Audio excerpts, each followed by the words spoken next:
ay rated SPG. Striktong patnubay at gabay ng magulang ang kailangan. Maaaring may masiselang tema, lengguwahe, karahasan, sexual, horror o droga na hindi angkop sa mga... Sa mundo ng mortal, tuluyan ng nilulusob ng kasamaan ang kinaroroonan ni Tera. Gusto nga siyang pabagsakin ng mga nilalang mula sa dilim. Ngunit takot nga sila sa kapangyarihang taglay niya. Isang kapangyarihang hindi nila lubos maunawaan. Kaya nga ni Tera na mag-teleport at pagalingin ang kanyang sariling sugat.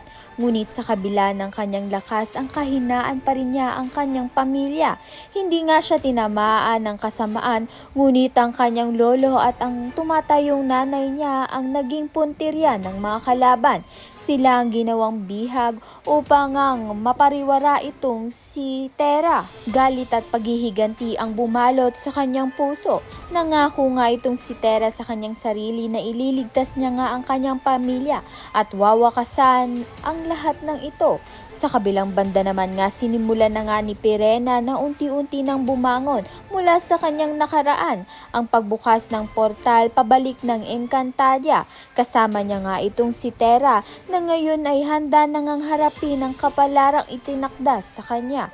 Sa pagbukas ng portal, muling nabuo ang bagong tagapagtanggol, si Tera, si Flamara at si Adamus. Silang tatlo ang bagong lakas ng haharap sa matinding laban dito kay Mitena.